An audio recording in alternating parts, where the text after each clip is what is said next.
Welcome to the LXC.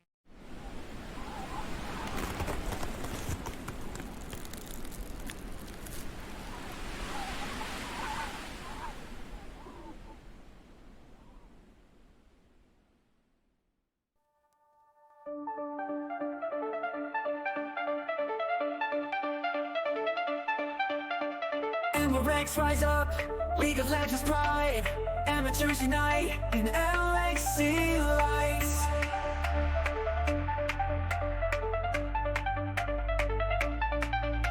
Crusader League we fight, champions by our side, emerald dreams ignite our night. LXC we play, emerald all the way, victory in sight, shining in the night.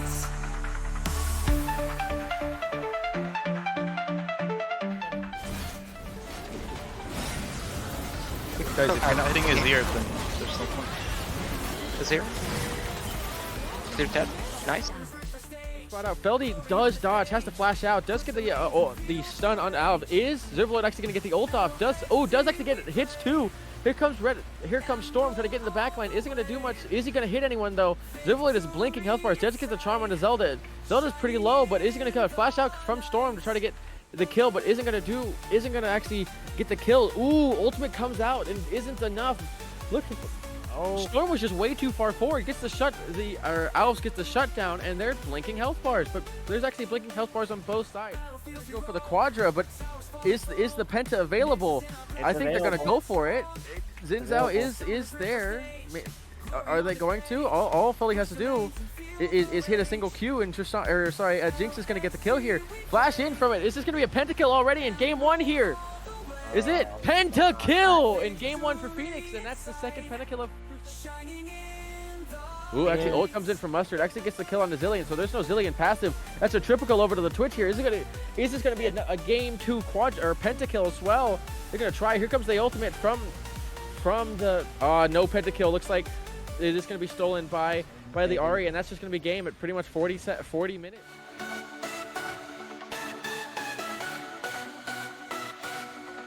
Champions rise in the night, power flows through neon light.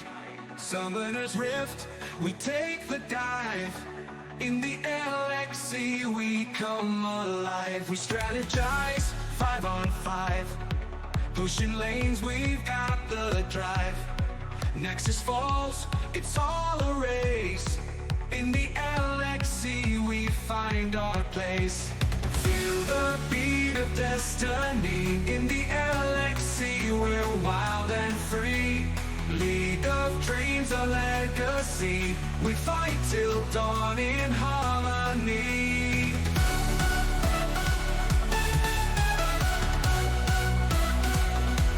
Every match, a brand new quest. Skills and teamwork put to test. Victory taste in our sight. Hello, everyone. Welcome to LXC Season 2 Winter Split for Crusader. We're going to be watching some cool teams, No Goon Squad versus OTL Prometheus. I'm Scarlet. I'm here, and we're going to be watching some other casters play because both Badger and Dira are going to be matching off in the mid lane, which I think will be fun. And I'm here with Aspect of Noxus. How are you doing today? I'm doing good. I'm just excited to hope to see OTL Prometheus follow in the footsteps of us yesterday and get a 2-0 to make sure that they can secure that playoff spot. And if they don't, I just hope that it goes 2-1, so it's a good matchup. Yeah, and you already did your part by making sure they were here. I did see that you made sure that they showed up to the lobby, so we'll be getting in the draft a little bit. OTL Prometheus running a little bit behind, but that's okay. You know, it gives us some more time to talk about the draft. Are you interested in any key matchups here for this matchup specifically, especially knowing Prometheus? I'm honestly interested to see if No Goon Squad is going to be allowing Caution to get his Camille. That is his best champion. I'm really intrigued to see if they will give that over to him and see what their answer to his Camille is and see what they want to prioritize in this matchup. Yeah, it always does get interesting whenever there's very specific picks that come up only, whenever you're playing a specific team. But also, there's still the meta. There's still picks that people have been picking up just because they've been good on the patch. And we just recently had a patch as well, I believe. So, things are shifting. I don't think Camille was touched, so I'm sure Caution will be popping off just as much. But there's some other things happening.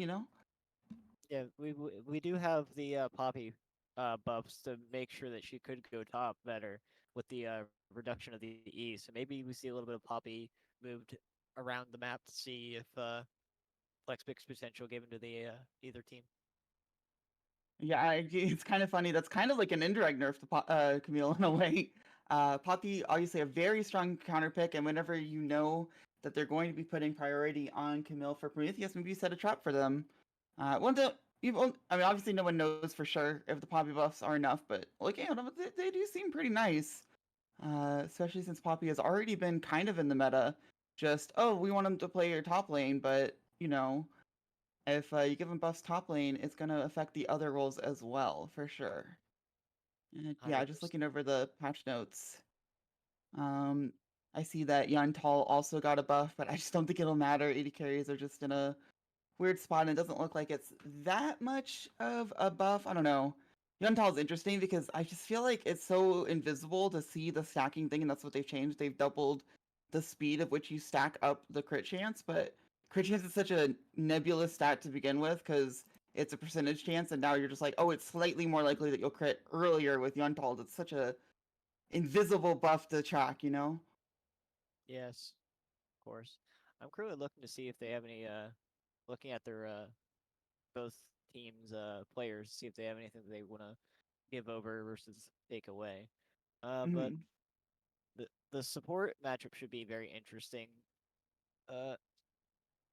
We do have the sorry, my child is being taken by his mother. Oh, you're fine. I'll try to cover for you a little bit. I think we're gonna get into draft pretty soon. Because it looks like, well, okay. One team's ready for a draft, the other team's still kind of getting everyone trickling in. Is that potentially a sub or a coach? Interesting. Okay, never mind. I was like, oh, we got an update for you guys, but no, I think they're just making sure everything's in order. So again, it might be a small delay, but I think draft will get started soon, and then we'll see if that Camille will go through, and we'll see if Poppy gets picked up on the buff, or if there's just, not ready to pick it up just because it got buffed on the patch notes. I do feel like sometimes patch notes are a little bit of a misnomer. Like if something gets nerfed, you're like, oh man, it's nerfed, it must suck, but usually it doesn't for a while. And then if something gets buffed, it might take a while for it to get the meta unless it's a really big buff. Yeah.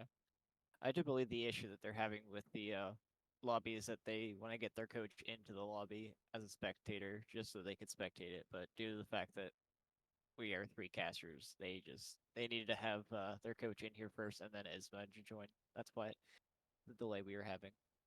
Oh, gotcha. Yeah. And to be clear, we're not 3 casters. We don't count your child. It's Soulkeeper as production. Alright, But, you know, we do have 3 people on production in here, being the 2 casters and the. Okay, yeah. So we're gonna make it work. That's a small delay, but you know that just gives teams a little bit more time for their last minute prep for sure. And obviously, something that was brought up before that I almost forgot to bring up, which is really important. This is pretty big for playoffs because Crusader's almost in playoffs, if I remember correctly. I believe right now one of the teams can secure their playoff spot if they win, and the other one must win to make it. I'll double check that real quick. as it stands right now, I do believe Goon Squad is 100% in. This is a do or die game for Prometheus. They will lock it if they do make it inside. Mm-hmm. If they get So for Goon Squad, they're just trying to, you know, make sure that they get the best seed possible. But for Prometheus, they better make sure they win. And do they have to win out for the rest of the season as well? as it stands right now, the only ones that are currently OTL Prometheus is sitting only 1 win and 1 less loss than Bloom Gaming and OSG Arctic, which both of them are 2-4, with OTL Prometheus being 3-3. So I don't think it's quite just over. Although if they do pick up this O2 today, it is very likely that they will be locked 100%. Mm-hmm.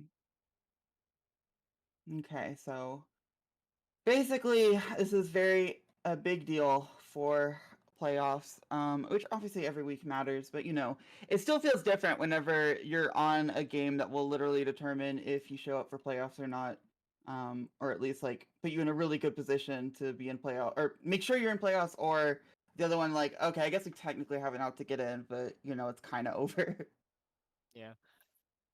Okay, we're in draft, which I'm very glad to hear.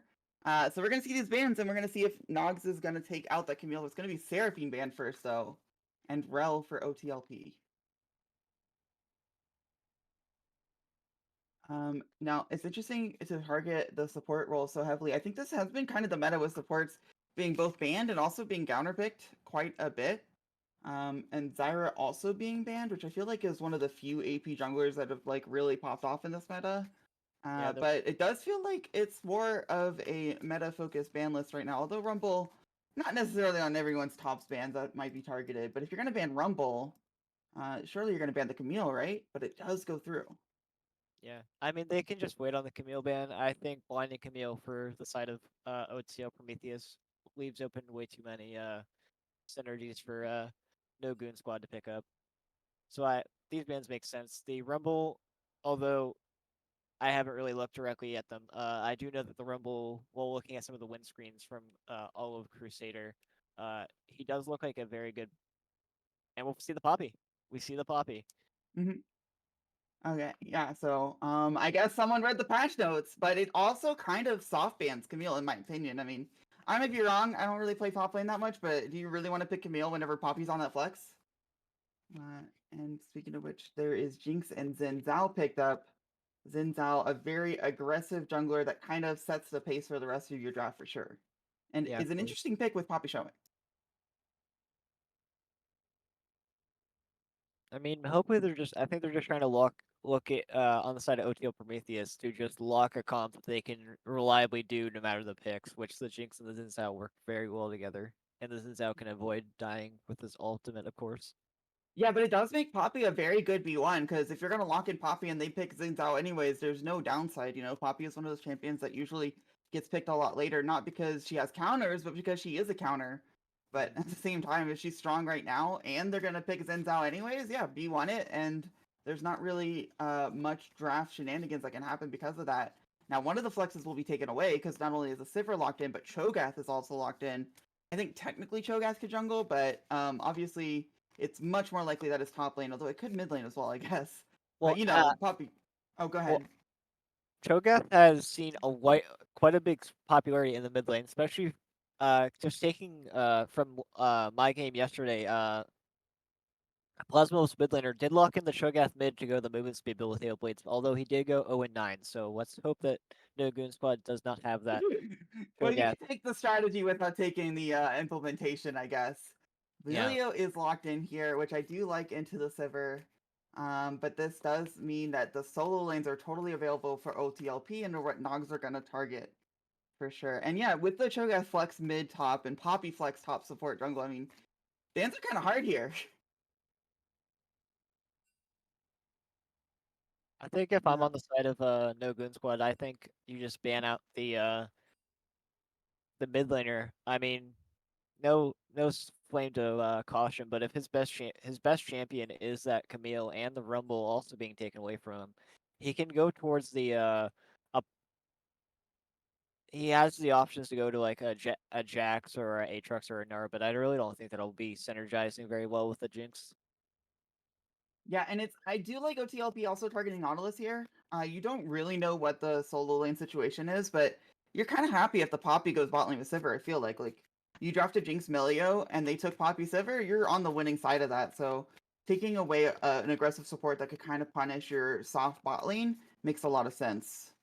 And it does look like they're actually just straight up targeting the top laner, who will be saved counter pick for by OTLP.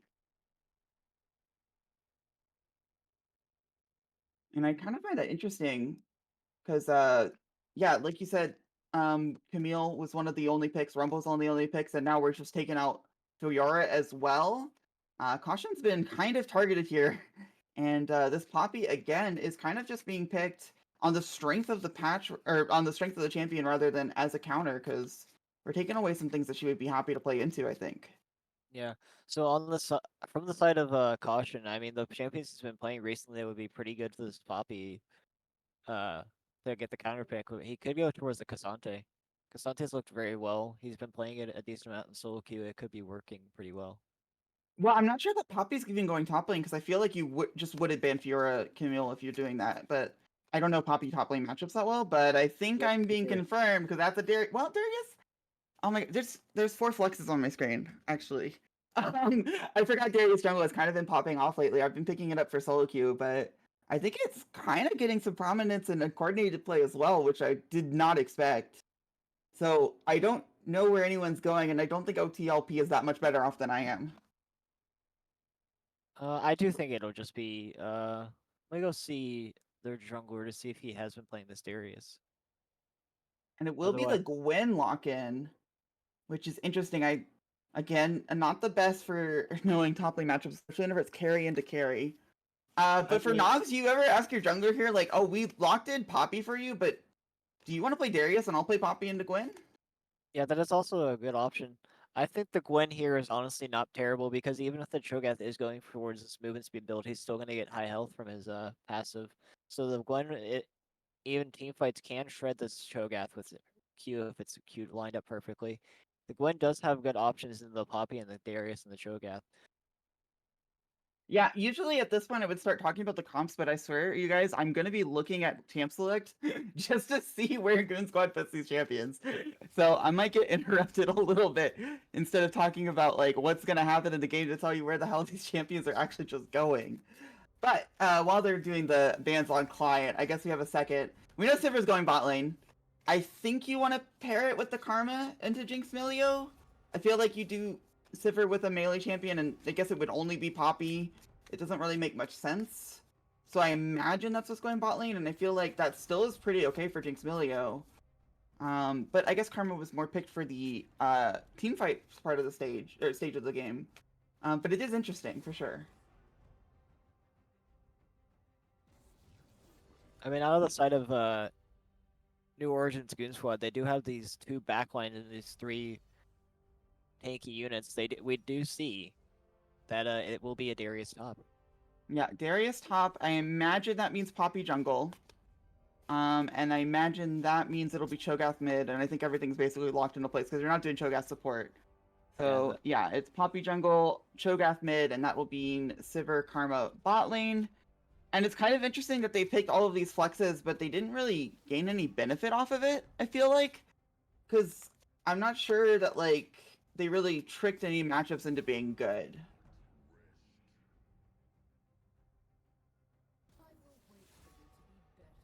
And I think the Um, Darius Gwen matchup works very well on the side of the Gwen. Obviously, but it comes down to the player comfortability, but I do want to lead on the side of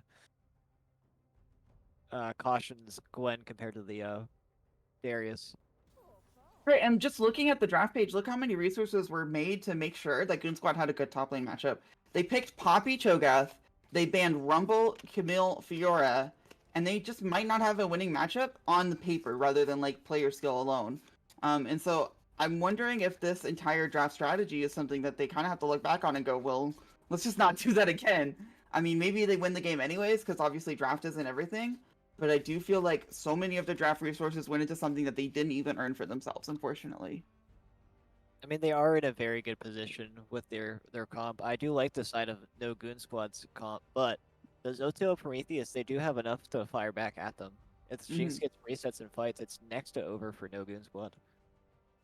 Yeah, I guess maybe it's kind of like an unforced error, but they made up for it in other ways. Just having the strength of Poppy on this patch, Cho'Gath being good, Sivir working well with the comp in general. Maybe it doesn't really matter that like the one thing that like they put a lot of resources in didn't come through because their 5-man's still pretty good. So we will have to see how the lanes go whenever we get into game, and we will get into game after a quick break.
All the barricades, I wanna know why they hold me back. Need a miracle to break me through, but I won't get that. If I was a real wonder, then I could save me from turning around. Lift me off the ground, and one day I'm free. Yeah, I wanna be a real wonder.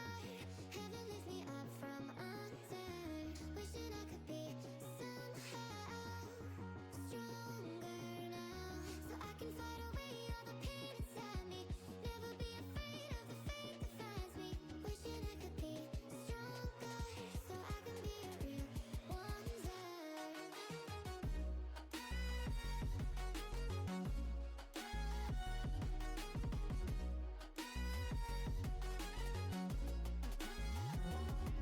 If you wanna be a wonder, baby, come and show it. Tell me what you feel in your heart and your soul. There's nothing I would take for granted. this heartbreak. We grew apart, I made a mistake, but I'll try to make it up to you, my darling. Ooh. I wanna be a real one day. Heaven leaves me up from under. Wishing I could be somehow stronger now, So I can fight away all the pain inside me. Never be afraid of the fate that finds me. wish that I could be Stronger, so I can be a real one day. So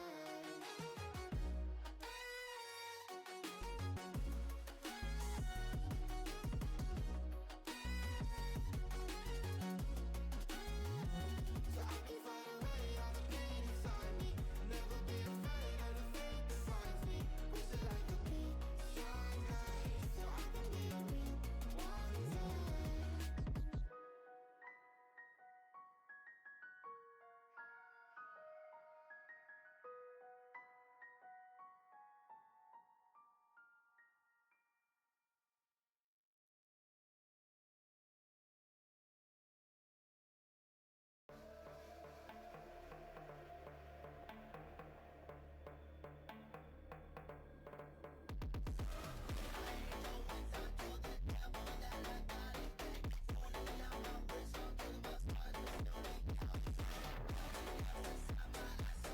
real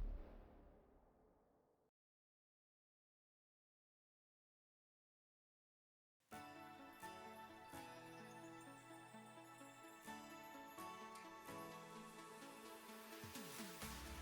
We keep running faster and faster. I don't know what we're after, yeah. We keep up with disaster, disaster. I'm thinking that they're after me. We're running like faster and faster. We're running like faster and faster.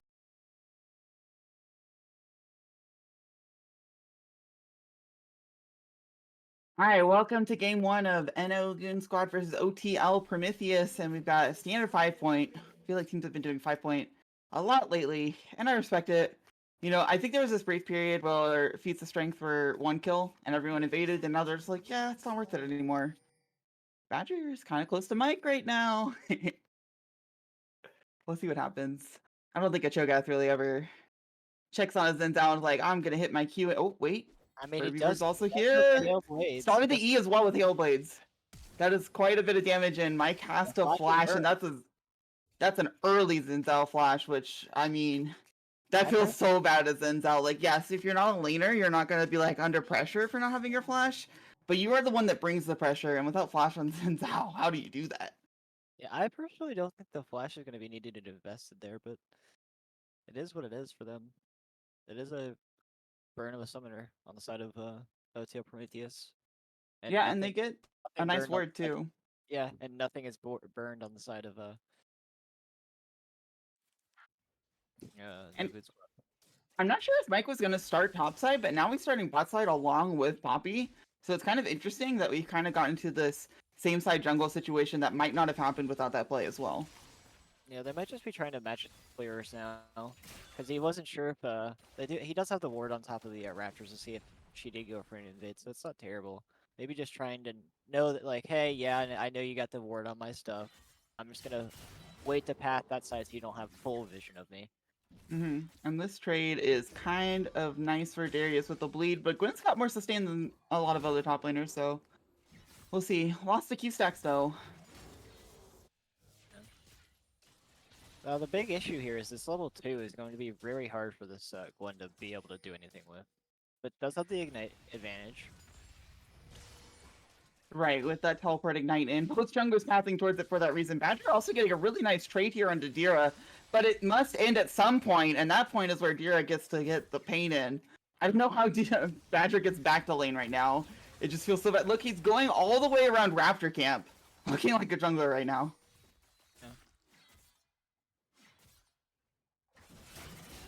And top lane prio is pretty nice for Darius. Obviously, Orianna was always going to have prio mid lane, so at least Poppy can rely on that top side. But with these mixed prios and also Badger just being kind of low on health and not really able to do much, I think the junglers are going to have an interesting clash around this crab or a top lane gank.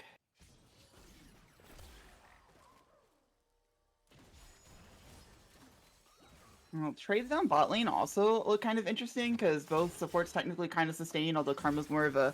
Oh, wait, Darius hits a really nice trade onto Caution here, plus junglers are pathing towards this. They're not here yet, though, and Gwen just gets a kill with that ignite advantage. Yeah, that is just classic Darius thinking that he can win any matchup because he gets the bleed stacks, but I do believe that he did not get the full 5 stacks and also didn't get to finally cash in on that final Q. They get the regen. I also feel like it's kind of one of those, this works on paper, but in execution, you gotta pay attention to the basics, because it's like, oh, junglers are pathing towards me. I have Flash and Ghost, Gwen doesn't. If I start a trade now and don't die, then the junglers are going to be extremely favored from this trade. Our team is probably going to win the 2v2. But whenever your health bar hits 0, it doesn't matter what the terms are on paper, you just die. And the interesting thing is, though, Burby gets both crabs, I believe, from this. Because of, I'm not entirely sure, I was kind of looking at the top or bot lane trade, but even though Darius literally died. Yeah, he does get the double scuttle. Which is a huge deal, especially whenever your top lane just lost like that in a 1v1. And your mid lane was like this far behind. What is this Darius doing? Somebody, this seems it's an pretty weak. interesting gank. Dira sees it though, and Orianna's kind of safe anyways. I mean, at most you're getting Dira's flash. You're giving up quite a bit top lane, I think. I mean, maybe the argument is very Caution is winning so hard anyways with that solo kill that you're not really giving up anything, because Gwen is always going to control the wave and get the crash whenever he wants. So I guess Darius didn't really lose anything. I think he gets like 11 of the 12 minions, technically, or whatever, under tower. But it did look kind of odd, for sure. Yeah, I mean, he does not lose a whole lot there. I mean, Gwen does have a small lead on the kills. We do see Caution go ahead and get all the way down to basically next to mid lane tier 1 turret and get a control ward there. Sending some early vision ahead on the Poppy here. Yeah, I think Poppy is just like reaping the benefits of that early flash taken out from Xin Zhao, because even though her lanes are not doing the amazing, Burby World has just got the CS lead and got the scaling lead in a lot of ways too. I mean, Xin Zhao does stuff in the late game still, technically, but he really wants to be active early in the game, and while his top lane has a lead, and he might push it here actually, showing up. I don't think he can leech to 6. But the other thing is that Artemis is already up here as well, because grubs are spawning soon. And Poppy is on the way. But they are going for it. Mike is going to come in for the charge. I don't think Darius has the sustain for this, especially if he gets CC chained. So that will be a death. There's also a teleport coming out from Orianna. But Zen is going to face check into here. Burby, we're getting a nice dash as well. Milio has shown up, though, and that sustain means the fight is over, because Orianna will make a number advantage if they continue the fight. Yeah, I think Cho'Gath just goes for wave to get this take over to this level 6 and then just go to for a steal maybe. Later, Wait, but how is he going to get in? There's an Orianna that has ult, there's a Xin Zhao, a Gwen, and there's a random Milio here that just makes it hard for... Oh, actually, Orianna ult does get damage onto Poppy, but Cho'Gath just comes in, he doesn't want to steal, he wants Mike's life. And that means no smite for OTLP as well. Very Caution also getting caught. Will go down. That's a huge shutdown, making that lane a little bit more even. The Naga finds Dira as well. So suddenly, 420 gets a bunch of gold and gets the feat of strength of kills for his team in a fight that started off with a numbers disadvantage. Yeah, I really do not like the use of the Soul ulti and the Orianna. I don't think they should have taken that fight. They should have just taken the one and then got out. Absolutely. Sometimes it can feel like you can find any fight and make it work, but whenever your cooldowns are down, it doesn't really matter if you have an extra person auto-attacking. Whenever Zen just gets one shot like that. And yeah, so Darius obviously is proxying right now. He hasn't been able to spend the gold that he was just gifted. But once he finds a recall, because Zen's on the opposite side of the map, I don't think Gwen's going to be able to find him. Yeah, he and will be at a huge advantage. yeah, after this fight, the Series is at a 200 gold positive on them. Everybody else is very close together. Except for the support. The supports are at least 3k gold away from each, or 300 gold away from hitting their fire spikes. Or like from each other, sorry. Yeah, and Artemis going for a greedy freeze here, but it's only Estima to stop him, so he gets to get away with it. Karma can do some nice things for the wave. Now we'll see if Sivir uses that to deny minions from Squigs, or if they're going to put pressure on for this dragon, because it's right now the only objective on the map. But Badger's so much stronger now, he actually gets a really nice trade here, and I don't think we're going to see the same counter trade on the other side, because Dira is a little bit more scared than he was whenever Togas was only level 2. I do want to highlight the presence of these symbiotic souls. Yeah. There's already 3 of them on this map.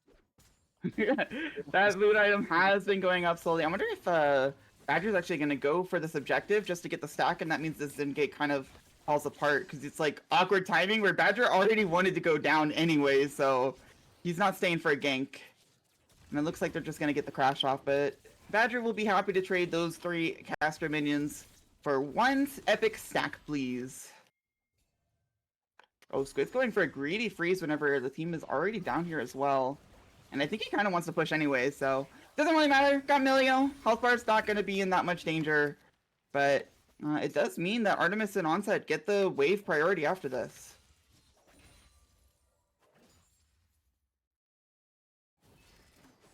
Now, junglers are just kind of doing their clear thing. You can see that Xin Zhao has caught up in the farm game. Camps are about equal. You can see 17 stacks, 18 stacks. I think Poppy's going to clear a few more camps than Zen here.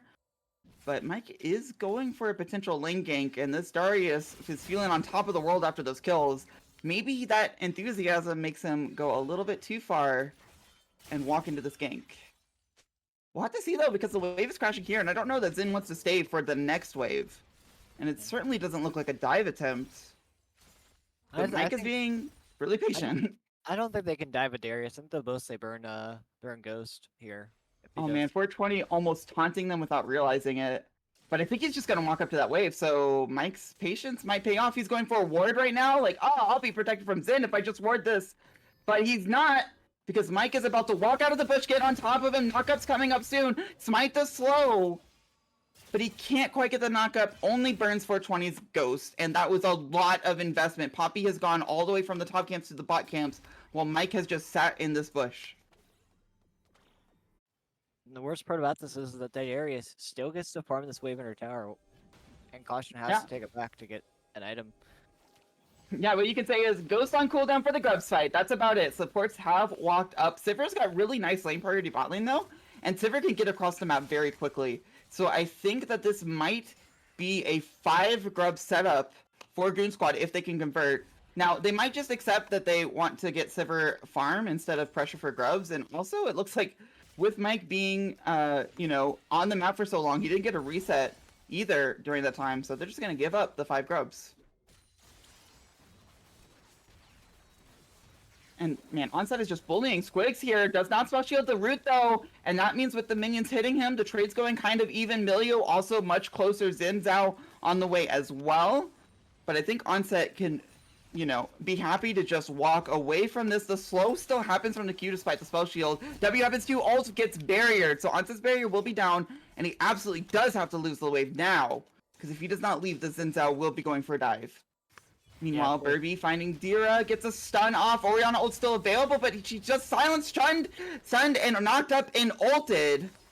So that is a kill on Dira. Onset it's staying though, and it looks like Mike wanted to hover mid because it looked like maybe he could do something for Dira. Fortunately, he can't, and now he can't do anything to Onset, who finally gets a reset off without worrying about Jinx breaking his tower. Yeah, the next objective is, like the next objective is going to be this, Chemtech Soul or Chemtech Dragon. So we won't have a Chemtech Soul or Hex Tech, which on the side of OTL Prometheus, they're okay with this because if they're behind, they don't want to be walking into a Chemtech stacked team. Absolutely. But the next objective also will be the third objective for No Goon Squad, I believe. I'm just doing some math. They got the dragon, they got the 3 grubs last time. That will be their third, and they also got the 3 kills. Yep. So this would be upgraded boots if they can get the dragon or the Rift Herald. Yeah, and we do see that for this upcoming fight, there is obviously the cheapest completed item that the mid laners can have, which is that Aurelia's Blessing or something? Yeah, Shurelya's Battle Song. Yeah, Battle Song for Badger, and also the Sunfire Agents for the Poppy. Like, first items are coming through on the side of No Goon Squad, but I don't know how close we are on the side of OTL Prometheus. Right, and the other thing you have to pay attention to is that Darius doesn't have teleport, but right now Mike is going for another patient play and might work out this time, but I don't know, he's just been channeling in a lane for like 3 minutes of the last 13. He has got to convert something here. He does find Onset potentially. I mean, Karma's just walking through the bush and Onset's just walking to tower. Meanwhile, in top lane, 420 gets a nice pull in, but it's Gwyn, and he's too low to go for anything serious. This does mean he's going to lose a lot of priority for the dragon fight. Yeah, Caution going for that trade, knowing that the Fort and Caution going for that trade, knowing that their junglers are both bot side, seeing if they could get something massive to happen from them. We do see a chase. Dira is caught here. Flash in, stun, knock up, airborne, ulted. I swear I've seen this before in the mid lane. And that means the man advantage of Very Caution being able to teleport in doesn't really matter because Orion is so much of your team now. The dive comes in into the ult, ignite, and 420 I believe will go down to ignite. Surely he doesn't.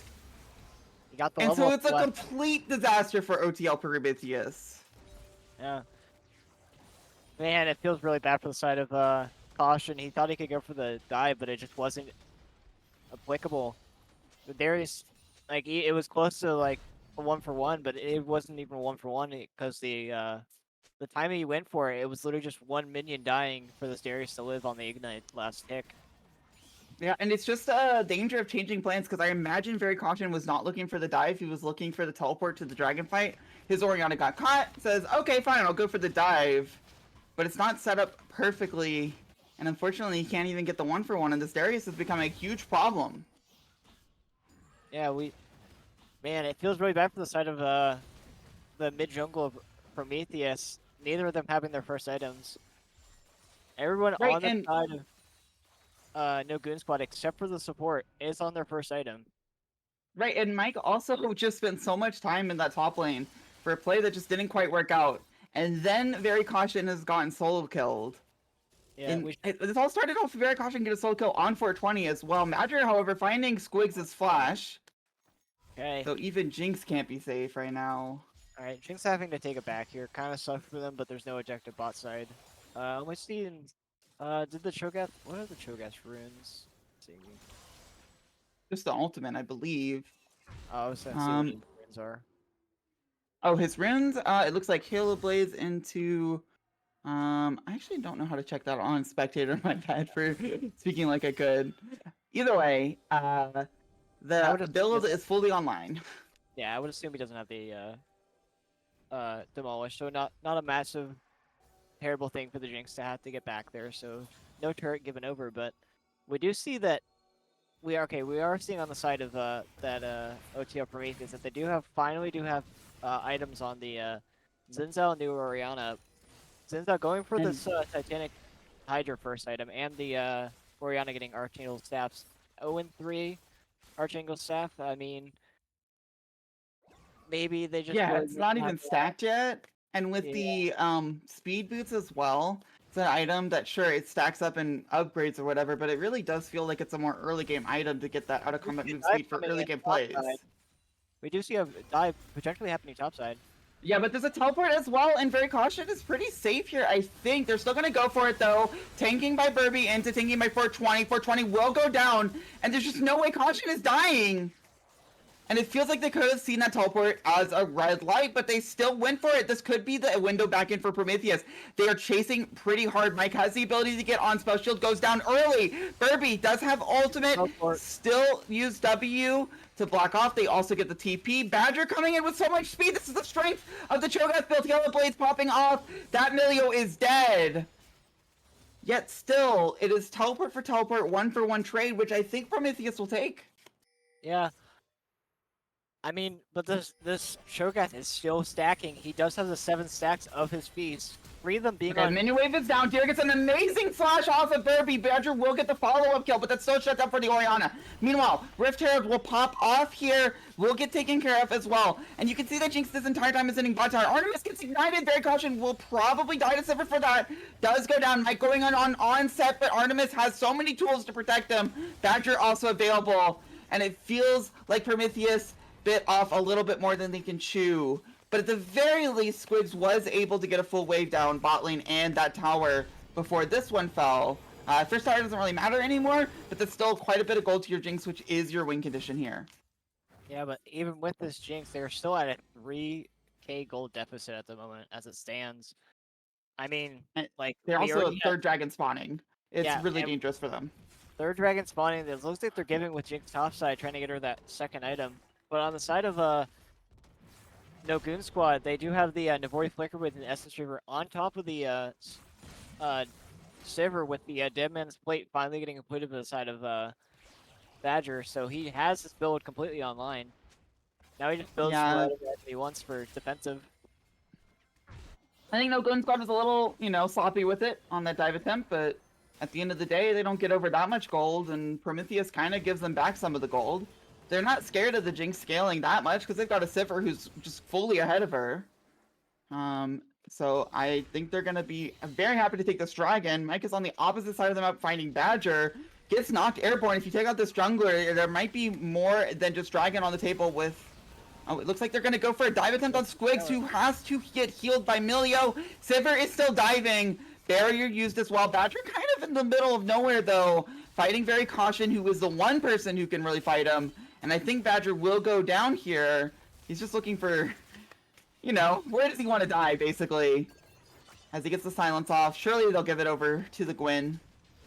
And that will be traded for the dragon, at least, and pressure mid and bot lane. Badger bought a lot of time.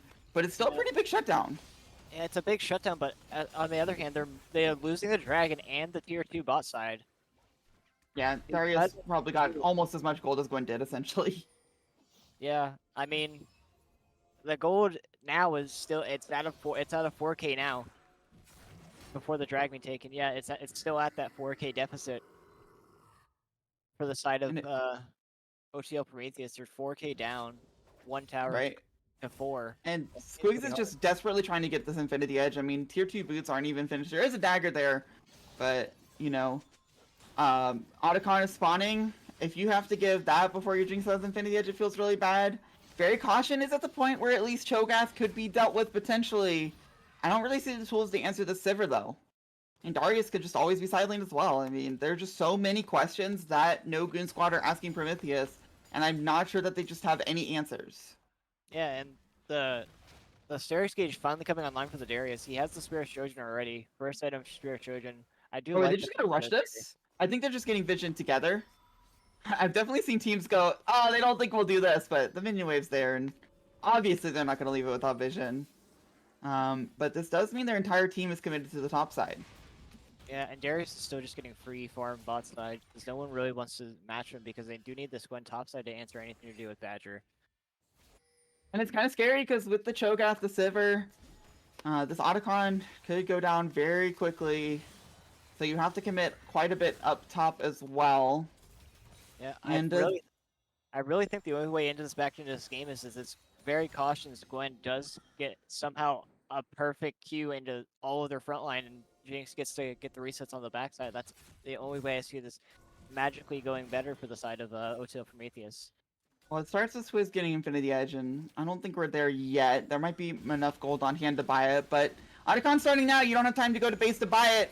And I don't even think they have time to come in and engage either. Are they really going to go for this engage with Cho'Gath standing in the way? Mike might have found an angle in. There's just so much CC. They're kind of letting him in, and now he's gone. That means that the Smite Cho'Gath ult is going to come out and ruin his Otacon as theirs. Yeah, it's really gonna suck for the side of OTL Prometheus, considering they do that. Goon Squad is looking to get this Drag Soul, and honestly, I could honestly see them getting an Elder Dragon if it goes long enough. Because I don't think OTL Prometheus in this game can contest.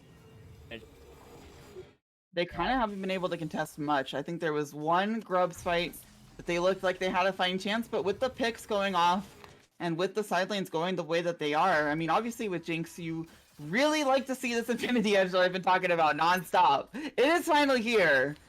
But you're talking about Soul Fight in 2 minutes. I don't know if it's enough. I mean, Squix doesn't even have tier 2 boots yet. Yeah, I mean, we just to be fair, we just did get seated the tier 2 bits on top of the Sivir finally, but they are the triumphant ones, so they are going to be providing way more use out of any of the boots that the side of OTL Prometheus can get ahead and grab. And I also think that having a Shirley's Battle Song Cho'Gath, and also with the divers being so weak for OTL Prometheus, I don't think Sivir needs tier 1 boots to be okay here. I mean, Sivir alone also brings that ultimate movement speed. But for Jinx, finally, tier 2 boots are finished. Yeah. Souls fights in 90 seconds. It just, I don't know if it's too little too late. I mean, it's just going to be a really hard team fight. Yeah, this dive is just so threatening as well. Mike is defending as well, but Squigs had to flash away from 2 people under tower with a Zen flanking behind the divers. And that's just how desperate this Jinx is. There's no flash for soul fight as well now. Yeah, I mean, it seems really hard. I mean, OTL Prometheus are almost in every place. They're at least like an item or half an item behind the opposition. Like the Jinx has had Mike finding something, but I don't think it's what he wants though. This is just so much damage. Badger not even committing the ultimate. And Mike is just not going to be available for any fight that happens. If Mike could continue there for that fight, I think he might have the only thing he finds is his own casket. Mm-hmm. Absolutely.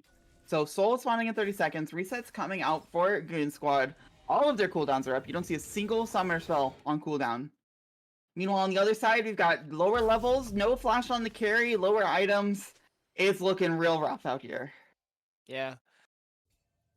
Oh man, it feels really bad. I mean, we do have the Ylandres and the fully finished Seraph's Embrace on the Orianna, but I really don't think that's going to turn the team fight. The Orianna kind of wants to be able to kill people. It's not going to be enough just to live. She's not one of those Azir champions. Like, yes, the defensive build can make sense if you're really trying to be that utility for your team. I just don't think it's enough whenever your team is this far behind. Now, they are trying to find an angle in. Artemis is zoning out alone. Badger's on the other side, though. Mike finds an angle in and an angle out as Poppy Ult finds him very cautious, is alone right now. Will absolutely go down. And that's gotta signal that the only chance that the soul stoppage is a steal. Dira also caught, nicely dodges the Q, but you can't dodge the Rail of Blades auto attacks. The soul goes down, dodges another Q by walking into the mouth of Cho'Gath. And I don't even think they're going to try for Baron, rather they're just going to go for the end of the game. Badger is knocked back there, just a little sad emote. And knocks Emilio for the trouble. It does look like they are going to go for Baron, though. Their waves mid wasn't completely synced up. I mean, they had top and bot waves syncing up at the same time, but, I mean, you kind of need to be able to brute force this. Oh, this is disgusting. With the Ocean Soul healing, they're just 2-man Baroning. Karma probably will come to shield onset if things get a little dicey. Mike is over the wall not knowing this is happening, and he can't really do anything about it with Artemis sitting right there. Goes for the steal even. Doesn't get it, but, you know, I think he'll be okay. Onside going for the healing things, while Cho'Gath is just sieging mid and about to get a lot of purple minions to go with his siege.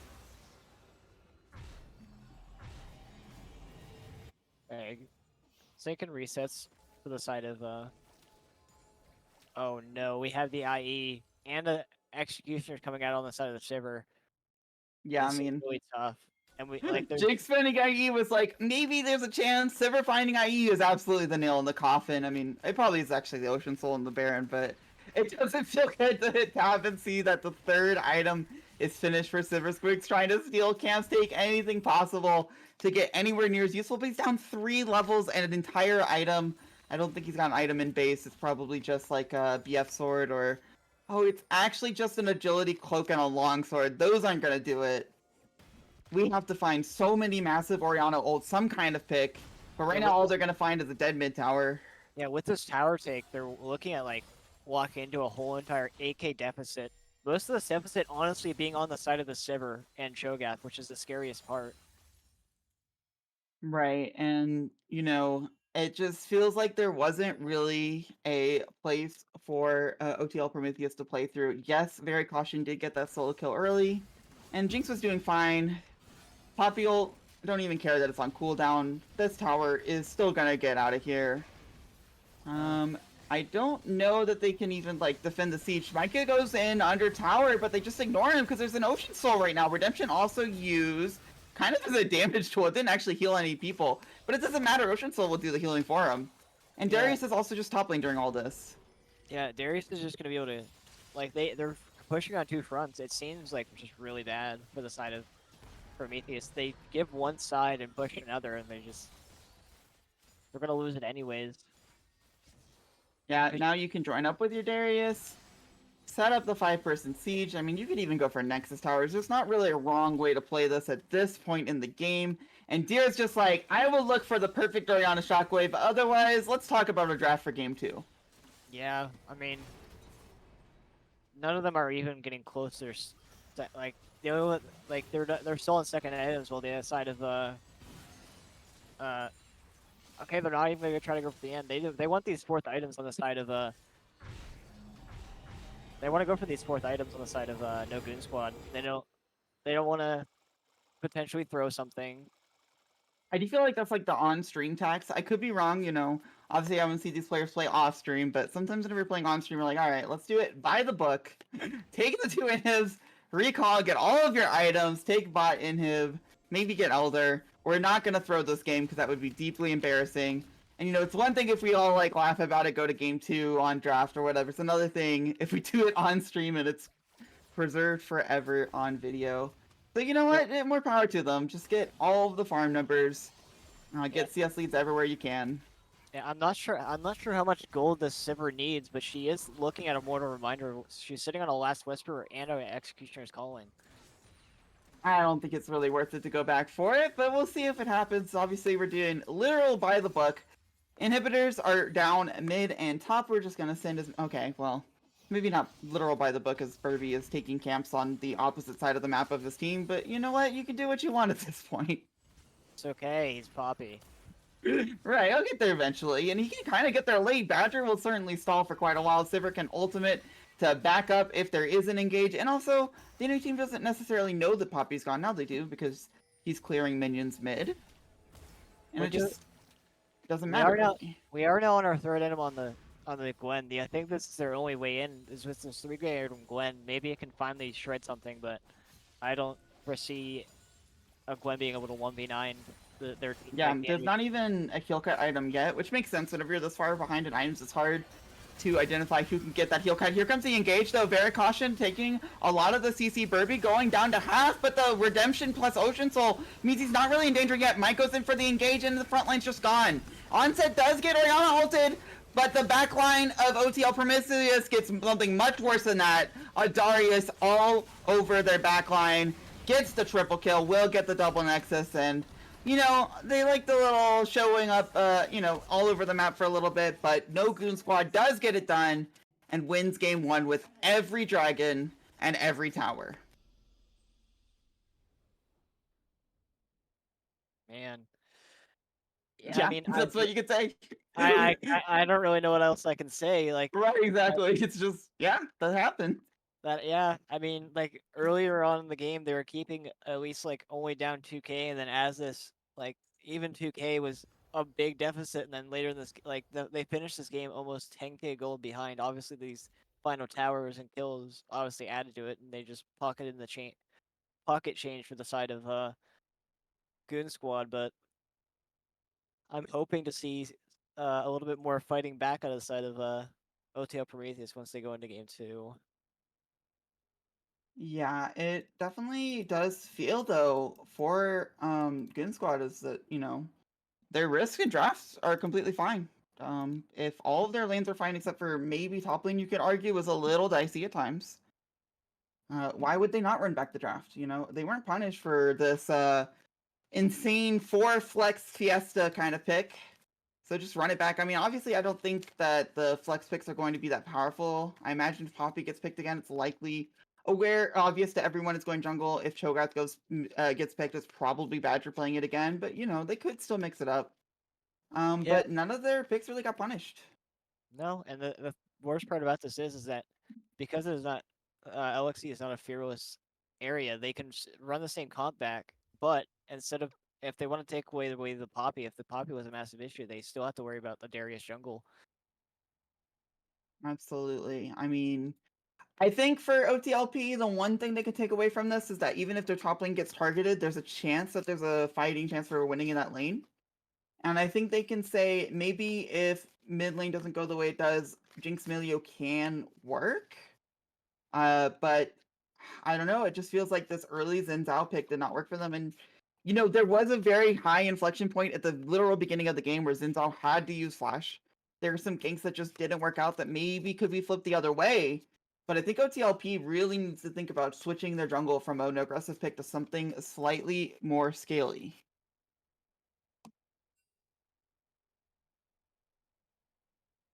And again, this is basically OTLP's tournament life. They technically have an out to still be in playoffs if they lose this, but Yeah. it is a lot harder after doing so. Yeah, I mean they do still have the option of going for a win over the side of see Tilt. They do have that chance to win over Tilt. So it could be that they just try to just like practice. I mean, either they try to get this win or they say, okay, well, we know what we can't play. We know that we can't play a certain comp and we still can lose here. Or they just go ahead and say, you know what? We're going to try our best this game. We're going to work on our team environment and then just get ready for Tilt next week. Yeah, and Tilt is also one of those teams that, look beatable at least. So they definitely have options. Now, do they have to beat Tilt and then hope someone else loses as well? Let's see, they're 3-3 right now. They would go to 3-4. If Bloom or OSG win right now, they could still be kicked out, or do they have play or sorry, head to head or something? I can I can try to check that or we can Yeah. Man. Either way, basically, winning this would make it so much easier. Losing winning this this means that they might still control their own destiny. They definitely have to win next week if they lose this, but there's a chance they still get kicked out on tiebreakers. Not 100% sure how tiebreakers work in Crusader, but at the end of the day, you win this and it's just a lot easier. Yeah, obviously it obviously feels like it's going to be a lot easier just to know that you have the option in your own hand, but as it stands right now, OTL Prometheus, if they do not win this game, they aren't in full control of this their playoff dreams and hopes and dreams. Yeah, it looks like the teams are taking a little bit to get back in. Maybe they're talking draft strategy a little bit longer than usual. So we're going to take a quick break and then we'll come back with the draft of game 2.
running faster and faster.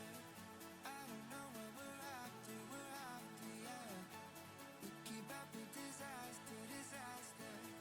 I'm thinking that they're after me. We're running like faster and faster. We're running like faster and faster.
Mirrors on the All right, welcome back for the draft of Goon Squad versus Prometheus, which is the other way around because Prometheus has chosen blue side. And they've got a lot to work with here, or a lot to change here, arguably. They kind of just blindly picked into the Poppy last time. I don't think they're going to be able to do that this time.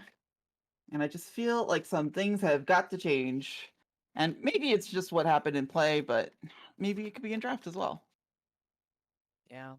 I mean, I'm just hoping that OTL Prometheus can find their footing this game. Otherwise, it looks very doomed for the side of them to make this playoffs push unless they can guarantee a win over Hilt. But I would much prefer if I was in the position to be able to hold my own destiny in my hands instead of having to hope for winning next week. And then some So it's other kind of nice to at least bring it to a game 3 on stream. It definitely feels a certain type of way whenever you get on stream and you go to.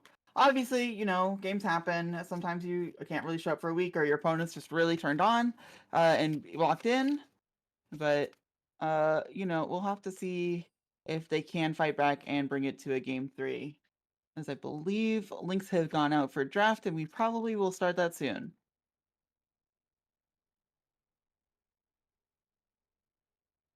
just quickly Maybe not. Either way, you know, all 10 players are here. We'll probably get started somewhat soon. I do think that we're going to see some different bans, and I imagine that the blind jungle pick will be slightly different for OTLP. Okay, here we go. Draft has started. I think on the side of okay, Oh, I we like do that see the Cho'Gath ban. I do see the Cho'Gath ban. I Mm. respect it, but I wonder if Goon Squad goes for the same bans. It looks like they might. I do see the Seraphine ban. Okay. Yeah, I think they are totally safe to go for the same bans. It wasn't looking like there's a champion that really, you know, was going to bother them. Arguably, maybe they changed their strategy of going for top lane bans so heavily. Obviously, Kasha still did fine on like the 4th or 5th champion down the line, but Rumble is still gone, so they're I still mean, scared of some of the more important picks. I mean, Caution's Rumble is very good as well as his Camille. I just know Camille is probably one of his favorite champions whenever he first got brought into the org to take the spot of some of When I the do like this Poppy ban, it kind of unlocks the Camille pick, even if you're not going to pick it blind. And if Nox is willing to blind pick it game 1, you can be sure they're willing to do it game 2 as well. So just get that out if you're willing to play Dash champions. Now, last time Jinx and Zen were locked in pretty early for OTLP. I don't expect to see either here. Maybe the Jinx, but I'm really thinking a nice jungle pick. And Ashe would make a lot of sense as well. Kind of giving the opportunity for Squigs to be more proactive. It did feel like he was kind of at the mercy of his team, and it just didn't go very well. This time now, at least he has an R button and maybe some more options in lane. But that does mean that the Skarner pick is available for Goon Squad. Garner does sound pretty nice into an Ashe, to Mm-hmm. be fair. Plus, to Yeah, just just gang super wall is you can't get a perfect ward unless you ward inside a wall. Because Garner, obviously, you can just run through these walls. oh, that would be an interesting lock-in. Yeah, if this Draven is locked in, I mean, they do have to lock a support that can just counteract Draven Axe. Otherwise, Draven is just going to be able to smash the axes inside of Ashe's face. And also with Skarner, it's nice to have some follow-up and a Draven just wailing on the people suppressed. But it's going to be Cinder locked in, which is blind. And it did feel like if you could blind Cho'Gath, even if technically it's a flex, you could probably blind Syndra. Now the Darius might be taken away here by Prometheus. And I do like this. Yes, you're kind of cutting off the Camille unless that's Darius jungle, but you're also taking away the Darius. I mean, And I yeah, mean, a top jungle of Camille and Darius is obviously like a very good thing to go for. Or they just go for the Darius, hoping that they won't ban away the Camille, knowing that the Darius is there, and they can still get the Camille without even having to give away anything too much. yeah, and it doesn't feel like Darius currently is going to have the best counter picks for Nogs. I mean, we'll see what 420 can bring out for sure. But again, with that flex available, it's kind of hard to commit to that. Yeah, I mean, the Darius is a takeaway from him. He does have the 12 games on it, but he could look to go for KO. I mean, he does have does play a lot of KO topside with a 61% win rate. We could just see that being brought out, or even a Jax.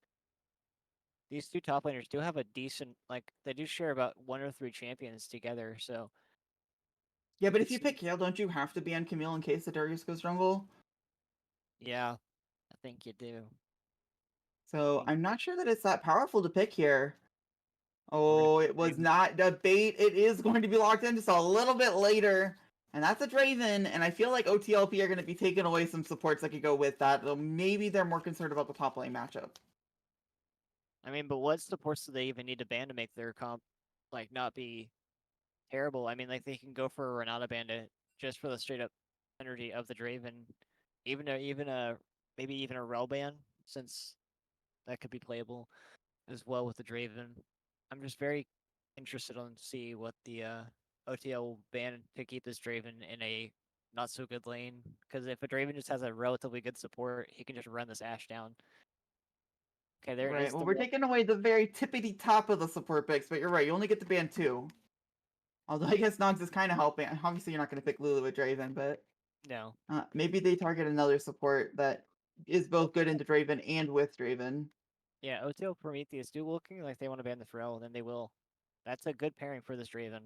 Although the Lulu Ashe would have been pretty nice as well. I mean, they could still go Emilio again, game 2, and take that from game 1. It didn't look terrible, but I mean, I don't know what use you're going to be getting out of this Emilio with what they're showing so far. Maybe just the Skarner ulti, and you're just burning Emilio ulti for that. Yeah, there's quite a few options. They're just going I to do like the Milieu ban with these picks already available.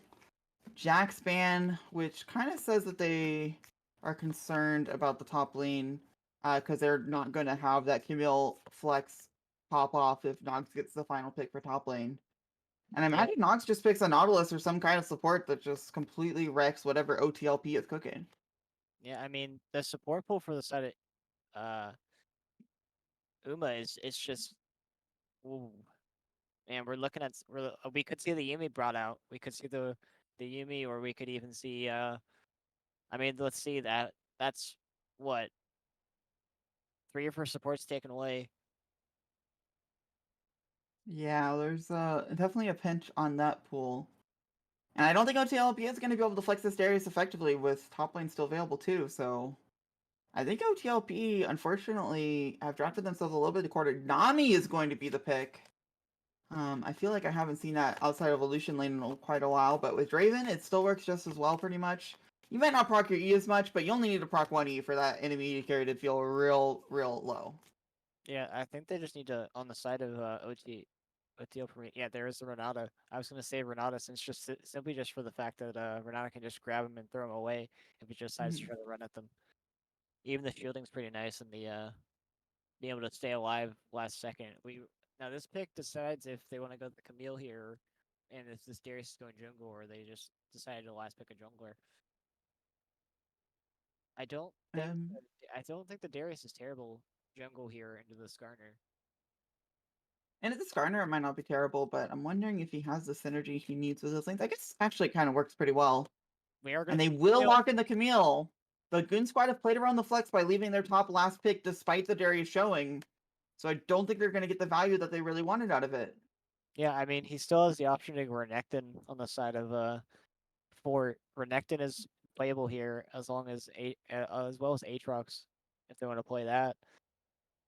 I mean, he does have good options here for the Camille counter matchup, but depending on what they need for the side of the team, And gonna it's see going the to Volibear. be Volibear, which is interesting. I don't think I really see that on the top of the list for what you want to play into Camille, but it works well with the team that he's got. And at the same time, I think the rest of the lanes kind of bring the power that Goon Squad really need to be able to roll over OTLP once again. However, OTLP was able to deny some important things. The Poppy's gone, the Cho'Gath's gone, the Darius is gone. So they've still got playable chances. For sure. Yeah, but honestly, on the side of OTL Prometheus, you can kind of feel happy about this. I mean, other than the fact that I mean, obviously this guy obviously they have won at least one they've won at least one ranked solo game on this Volibear, but they are 1-7 on him or 1-5 on him in ranked solo duo. So maybe uh that they just did enough to his sample that he had to pull out something that has a negative win rate. Although looking at it, he does still manage to go past positive in these games, but he doesn't stick to one rune set, which could be a little interesting. I'm very interested to see if he'll go for first the attack or the grass, even showing that he wants to play lethal tempo and phase rush. Yeah, I mean, solo queue isn't coordinated play, but bringing your champion with only a little bit of experience into someone's signature champion that they really set up for, especially with the other champions that are on the team. It's a little scary for Goon Squad, but all of their eggs are kind of in the bot lane basket with this Draven pick, obviously. So at the end of the day, maybe they don't really mind. Yeah, I mean, this Draven has to carry this comp in the early game because the Syndra needs to scale up and so does the Volibear. Skarner can get these early ganks, but only so much can be done into ganking these lanes. Renata could easily just counter a gank bot side. The Camille can just hook shot away, and then Ari is just gonna charm whoever tries to make this engage for a gank. So until they can guarantee these CCs in these lanes, it's gonna be hard for this Skarner to gank. Definitely very true. I mean, I feel like sometimes bot lane, especially into two immobile champions like Ashe, Renata has some tools to get out of ganks, but maybe that still kind of works. But yeah, it does feel a little bit awkward for the setup for Skarner. Yeah, and Um, honestly, the Renata Ashe matchup bot side feels a little hard because this Draven can Renata's ulti. Their 2v2 with level 6 is a little bit different because these Renata ulti it does cause the Draven to hit his support, but but if he does not pick up these axes while hitting the Nami, it's not going to do nearly enough damage. But if they do get a good ulti with the Volibear fully stacked up passive in a whole team fight, it could just look like a whole team just dying to Volibear's passive. yeah, there are so many pick options for OTLP outside of the laning phase as well. With the Ari, Renata, Camille, Ashe, I mean, they might not really need to win lanes as much as make sure Draven can't really do anything outside of laning phase as long as they don't lose it too poorly. Yeah, So I think Prometheus has brought a much better draft this time around, and they're gonna need it because that game one did not look pretty. yeah, and not as other than the Darius, they're not really every champion in this draft is completely new besides the Darius. Exactly. So, um, Either way, we are going to go to a quick break, and then we're going to bring you game 2 of Prometheus versus Goon Squad.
I never see the lights out. They get me overdrive. Fancy on a fast car. This is how you make me feel. Don't stress me now. I got the overdose. I'm feeling it in my bones. And if you say that I'm lying to you, these habits are killing me. I wish I could fall asleep. The problem is you.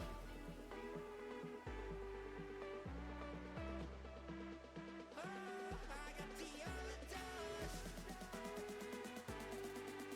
Oh,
All right, welcome to game 2 of Prometheus versus Goon Squad, and the Goon Squad are squatting up in top lane.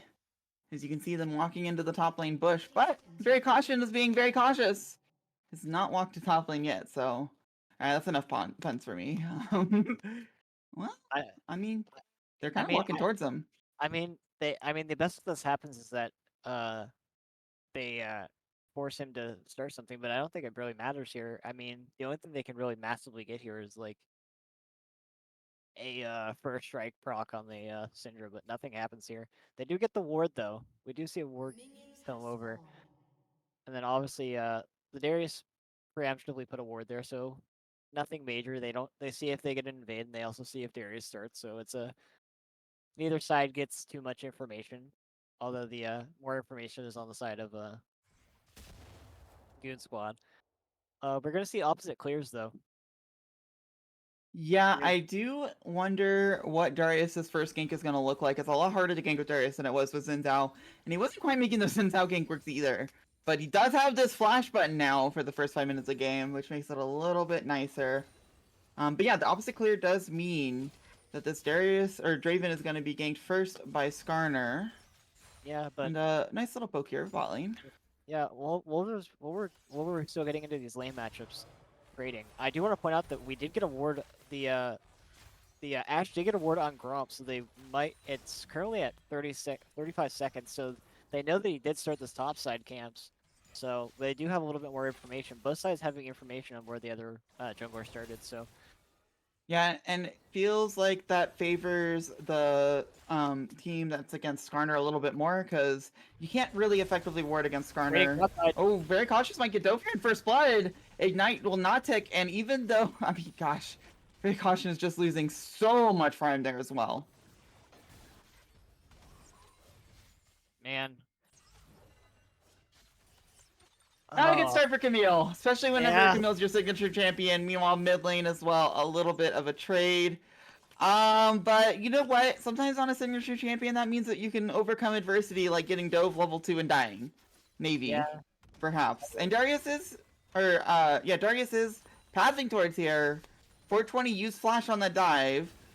There are chances to come back, but that's not a good start for very caution for sure. Yeah, no pings have come out to point out where the Skarner is, but I'm hoping that they just say, okay, well we know that our Darius just finished his blue buff, so that means their jungler should be finishing their blue buff as well. Yeah, and look at this aggressive trade as well, trying to get health bars down. Mike comes in for top lane though. 420 has no flash. The shield will be pretty important, but it's completely cut out, and that will be a kill. They'll give it over to Mike. I'm not sure if that was their intention or if the bleed kind of took it, but it's okay. Darius Jungle certainly doesn't mind the gold either, and very Caution still gets to deny that huge wave. So Teleport will come in and catch more of it than Caution got of the wave does deny to him. Yeah, I mean he still gets a majority of this wave. Oh, Skarner going for a dive here as well. All sums available. Gets stopped by the Renata. Barrier also used. Renata W used pretty aggressively, and this dive just seems kind of doomed. Onset goes for the kill. Does get the kill for his passive, but Squigs is fighting Skarner. Gets that kill, and Artemis surely cannot 1v1 the AD carry with blue buff. I mean, it's kind of close, but Artemis doesn't have mana for more than maybe one ability, and Deer's on the way. Misses the bubble as well. The Slydra flashes in for a QEW. That means Artemis gets to flash away. But Yeah, Darius also got the crash in mid, so it's actually just so much for Goon Squad, and only a kill for Onset with his passive. Yeah. Mike We also just- finds Badger Mike- here, so I think Badger's in a lot of trouble. Doesn't have flash because he used it aggressively. Flash. Flash in from Mike, and the charm means Dira will get that. And Goon Squad started off weak with the dive top lane and completely fires back in every single lane, including for the Camille that was 0-1. Man, I'm just feeling really excited right now for the side of both, Prometheus. They get the kill feed and they burn flashes on pretty much everyone on the enemy's team. The Renata sadly did use her revive ability. Can't really remember the exact name of it, but she did use it preemptively on the Ashe. Expected them to go on the Ashe, but they went on her. So she did get the kill on the Draven. Yeah, the but bailout. I think she's okay with it. You know, yes, you might have gotten even better outplay, but everyone essentially died there. Draven died. Nami had to flash heal for her life. Syndra died, and also used flash. And your Ashe lived. So at the end of the day, the W kind of worked. Yeah, that is a huge pickup for the side of Prometheus. They do have the symbiotic souls on top of support and mid, so these roams from mid are going to really start hurting because the Syndra is still relatively behind because of this death that she did incur. So she's about 300 gold behind Ari. Yeah, and Ari's also able to roam a lot better than Deer was on the Orianna. Meanwhile, bot lane going for a cheeky little bit of CC doesn't quite work out, and Skarner's found. Mike has a lot of gold from those kills he picked up. He's got a Dirk. Burby's still trying to go in with the Syndra though. Stun, knock, or damage all, but Badger's not level 6. The Q comes out for the heal, so Mike will live a little bit longer. Walks in that Q and an auto means that Badger will get that kill. Meanwhile, Burby also is going to finish this dragon. They do give up some waves for it, but they do make the most of that play, getting a kill and the first dragon. Caution kind of has to play cautious here. The Volibear's going to Yeah, turn he off doesn't his have tower. ult. The Volleybear ult will deny the tower. Caution gets a stun off though, and the tower comes back online to hit 420 one more time. And now Dira, Rome you called out. It goes top lane. I expected the bot lane, but here it is. Gets the charm and gets a kill on 420, which means he has moved his lead to the top lane even more. Yeah, and we do see the Skarner pathing top, but obviously I think he just has to give up these grubs. It's three people topside to 0, or three topside to 1, plus this Darius takes these grubs insanely fast with the bleed. Yeah, so they do get first dragon for Goon Squad, but they do not have the demanding position they had last game. And I think that the boots are also going to go over to Prometheus, and they've basically got 3 lanes with leads right now. Yeah, I mean, they just have to take either their best blade. Honestly, like they can either get this turret or they can just get this next drag, get the next void grubs, and they're set. Or they can just get this turret. If they get these second sets of void grubs for the side of Prometheus, it seems really hard for anyone to match Camille's split pushing. Because if they Oh, this is a really huge pick. Squigs also has ultimate available. There's cleanse too. But it'd be really nice to all in on this Draven. Bubble goes wide. They don't want to go for it. Draven does hit 6 now, so that's equalized. Yeah, Draven is 6. They have access to the rolling death. Do we see another? It's just, I mean, 420 is going really aggressively for these minions. There's no one really to punish. But I'm not sure if Proxying's going to bring back that lead for him that he lost from the roams. And Ari can basically walk over anytime that she wants with those boots as well. I mean, this Wolbear is still in a massive position and a lead. I mean, he still has 500 gold up because of just the CS difference and the Camille not picking up a single one of those kills. Yeah. And now, once Ari finishes this Malignance, by the way, those timers for roaming become so much more important. Ari ult already is on such a low cooldown, but with the Malignance as well, I just feel like Ari on cooldown is going to clear wave, go top, clear wave, go bot lane, be somewhere on the map. And 420 has to keep that in mind, even if it has a lead in the 1v1 matchup.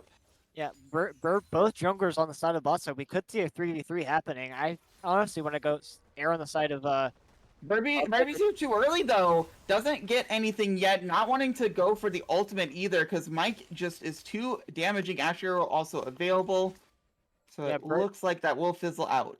Yeah, Burby wanted to go for this Ash and this Ash and the Renata, but see, after going through that wall, getting the but he might re-engage because the wave's in an awkward spot for Ash. I'm not sure how she gets this crash off. Here comes Burby. Darius even finished a recall, so it's just a straight 3v2. Gets a really nice ultimate. Renata W, not that useful if you don't have anyone to kill.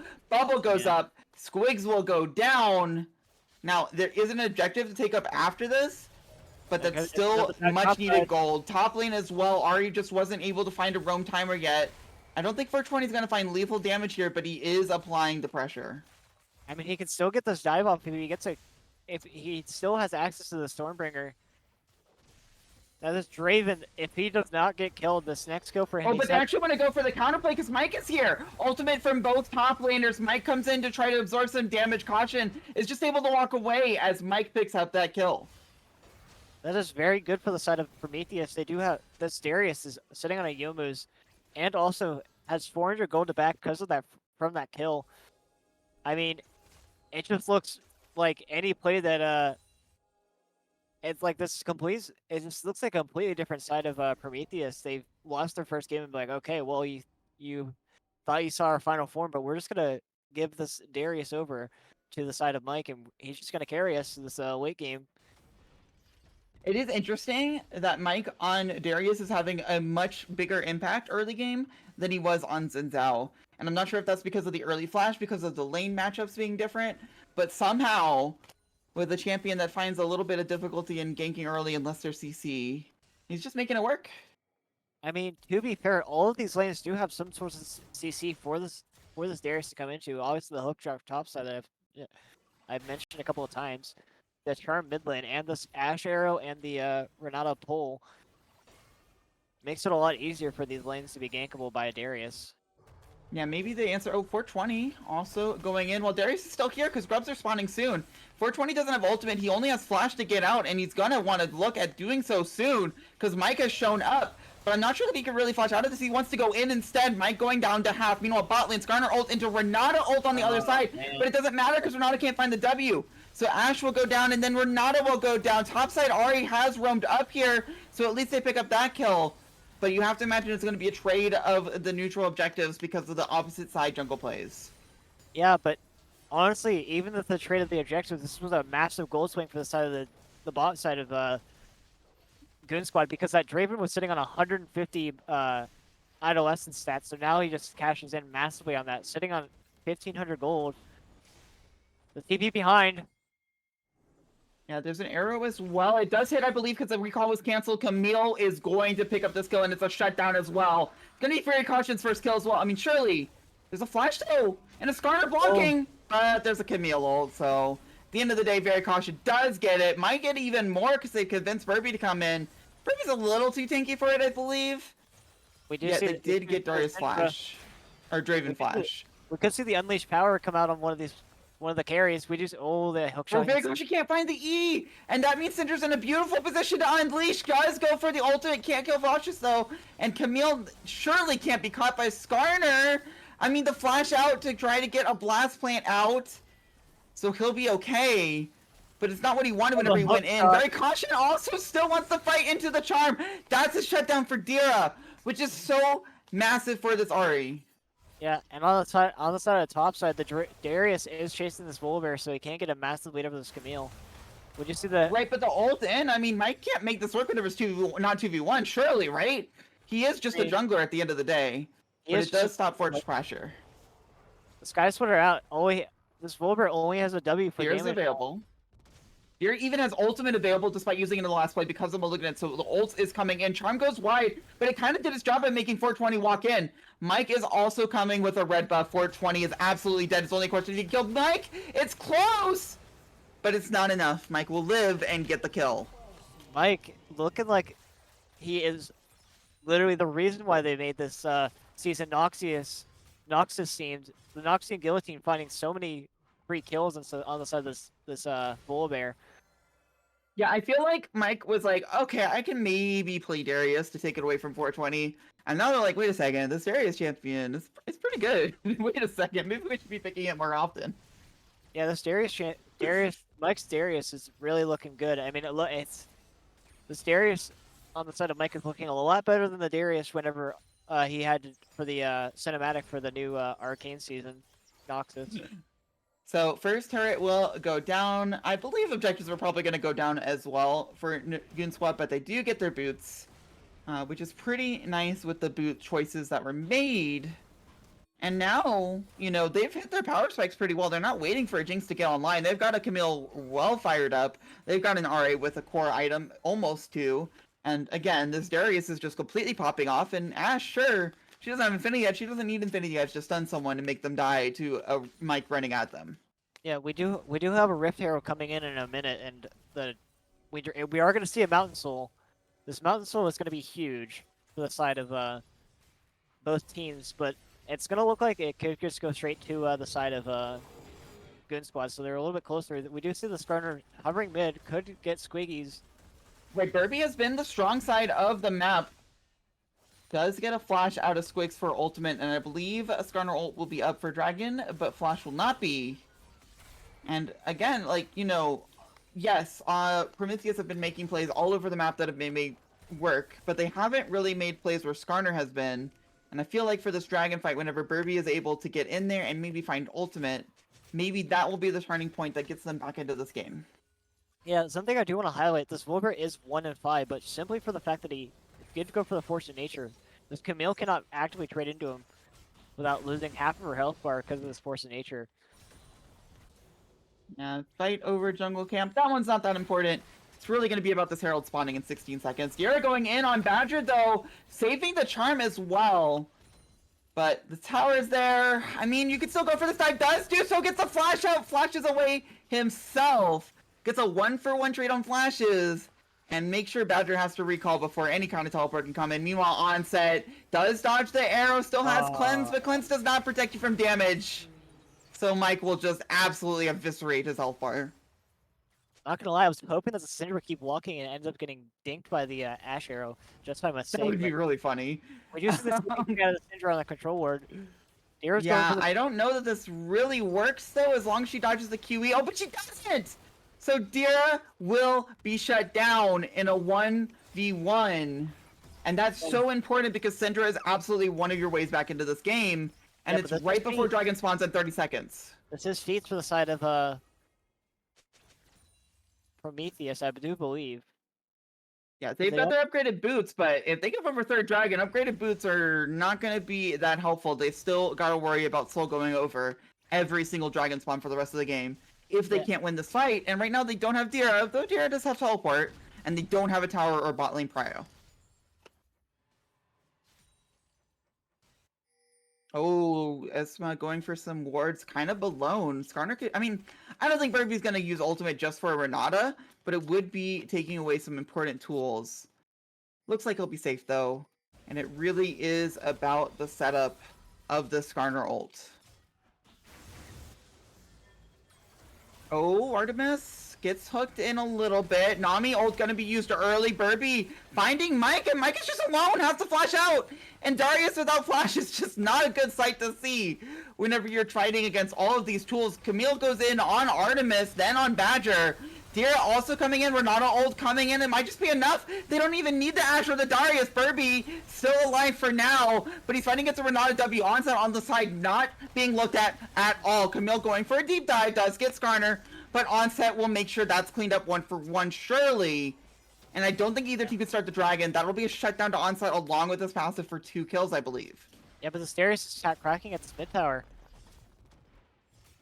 Right, neither team can get the dragon, but one team does get a tower. And Darius He's is gonna be able to walk away. But both teams have got to be thinking about how do we reset and get onto this dragon again. I mean, if you're looking at the side of Prometheus here, you really have to get this vision control. The vision control is just nothing. They have only their only good vision ward is inside the pit. But on the side of Goon Squad, they have vision obviously from the Scuttle Crab and vision of the entrance to Dragon Pit towards bot side and the back of the pit. Okay, but Badger is top lane right now, and Badger doesn't have teleport because of that play he made on Dira. So I believe that they are looking at either kind of a slow play where they delay dragon or just giving it entirely, which absolutely is fine. Only giving over 1 dragon is not going to be the end of the game. It would have been nice to get soul point, but making sure that Badger gets those stacks and farms so that way he can be an important part of the late game makes sense as well. So this dragon will absolutely go over to Goon Squad. I don't imagine that anyone's going to try to go for a cheeky steal with like a Draven ult or something. Yeah, I do want to highlight that this Darius is doing 440 damage with his Q, so he's gonna start hurting. 420's a little overextended, no? I mean, I feel like this tower doesn't mean much right now. Darius is cutting away from that behind. is a lot of dive potential. Who's gonna take it first? It's gonna be Noah because the tower's just gone, and 420 doesn't have any tools to get out of here. No one's coming, so they will get the tower and the kill. Meanwhile, mid lane, Goon Squad will at least get the tower there, but it's minus a kill. Yeah, but this Renata does take the kill, sadly. I mean, I guess Renata getting an extra kill is great, but obviously we really wanted that kill to go on for one of the carries. They are cracking at the spot tower, though. They do have 6 wood grubs. They don't have the Yeah, I wave think for it, Camille but- will forgive his Renata if he can get a full 800 gold from the tower. Yeah, and we do have the Otacon immediately spawning. Wait, he's actually getting not so cautious right now, but you were kidding. It's Camille. He's fine. Yeah, hookshot is immediate. Like, if he's dying with hookshot up, then I don't think he should be claiming Camille as his best champion. True. Either way, Otacon is spawning bot lane this time. Both mid laners have their teleports now. Both top laners have it on cooldown for a little bit longer, although I think it'll come up before any real fight happens. So Skarner's pretty deep here. Burby is not aware of the CC coming his way. Arrow isn't committed yet, though. Now the bubble comes out and stuns Mike up into ultimate, but there's just not any follow-up. Nami ult's not going to be the follow-up he was looking for. Mike will get that kill, and that means Otacon is absolutely on the table for Prometheus. Yeah, that has to be Otacon given over. They committed the wave and the impale out of the Skarner, so they can't even contest for another whole minute. Yeah, it just feels like Prometheus has absolutely turned things around from game 1 to game 2. Yeah, I don't know. I don't know what's happening. I mean, I don't want to claim that these players are just flipping a new switch on their keyboards to make them play better, but They changed out gamer chairs. yeah. Now this dive looks kind of interesting because 420 kills this tower pretty quickly. Ultimate's in, but Dira still has ultimate, and that cooldown's not very real. Meanwhile, on the opposite side, Cidra's finding a much better time into Caution. Arrow goes wide as well, but Caution still has Camille Q, so even if you get it low, it's fine. Yeah, I mean, the kill doesn't even come out from the side of the whirling axe is missed. Skarner's just gonna chase the Caution out, but it's okay. Oh, I wonder if those Draven axes kind of tell Mike, like, hey, there's someone here. But he's just happy to get his buff, so. Yeah. Now we are sitting on some pretty good items for this Darius. Deadman's Plate and the Yomus. He might be backing for, I'm gonna take that might be Force of Nature, Wingman Plate, and a no Magic Mantle. He does have he does have tier 3 boots on the Swift March from obviously having the buff. Right, and he's gonna get so many Mountain Drakes if they continue to stack this. That's gonna be a very heavily armored Draven or Darius, which the only magic damage coming out is like kind of incidental from Volibear and Skarner, and then Syndra, who probably isn't gonna be targeting. Well, I guess she might hit Darius with an R every once in a while, depending on how safe Squigs is playing. This is a Ghost in from Mike though, or Ghost Blade rather. Yeah, doesn't miss. But 420 has plenty of tools to walk away.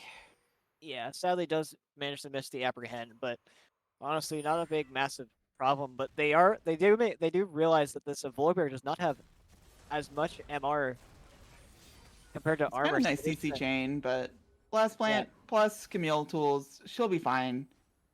It really is about these siege setups. Yeah, so this Ahri is free to match this Volibear because compared to he only has 67 MR, so this Ahri just gets free damage, especially with the Leandras and the Malignants. We just see right now she's matching on a ward. The arrow goes wide, and the ward completely catches out Dira. He can't ult away from Syndra, and that's a huge pick. Volibear's gonna teleport though, which I'm not sure is going to pop off for them like they wanted, because the play's over. Yeah, teleport will plays over. They have 55 seconds. This Dira will be back up, but they have to give up vision control since this midway is being pushed in by 3. They don't understand it's 4, but they will see this Nami on the flank now. Darius was looking. Darius might be flanking. This Nami could just be dead. Never mind. I think they get to walk away here, but it really is going to be a question of Deer teleport and how that goes. Meanwhile, top laners trading, and I feel like one of them could actually die here, which is pretty rare for top lane matchups at this point in the game. But look at 420's health. I mean, that's a Camille with ult still. Is gonna Extra go for it, ult out, flash out for 420, and those tools are just not available for the dragon fight now. Meanwhile, Camille still has teleport over him too.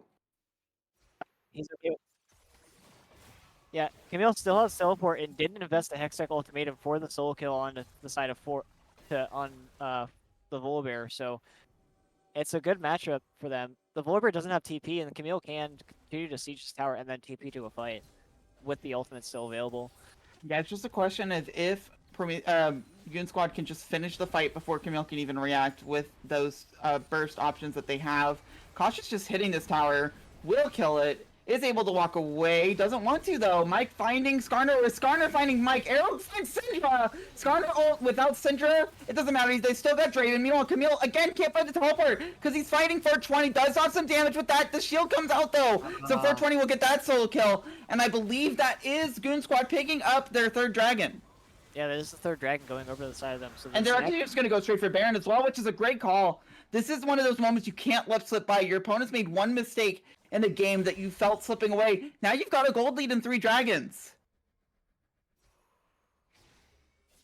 And I think they're just going to extend it by taking this Baron. What options do they have on the side of Prometheus? Mike is dead for another 15 seconds. Sure, Draven Syndra don't kill Baron that quickly. I don't think they need to kill it that quickly.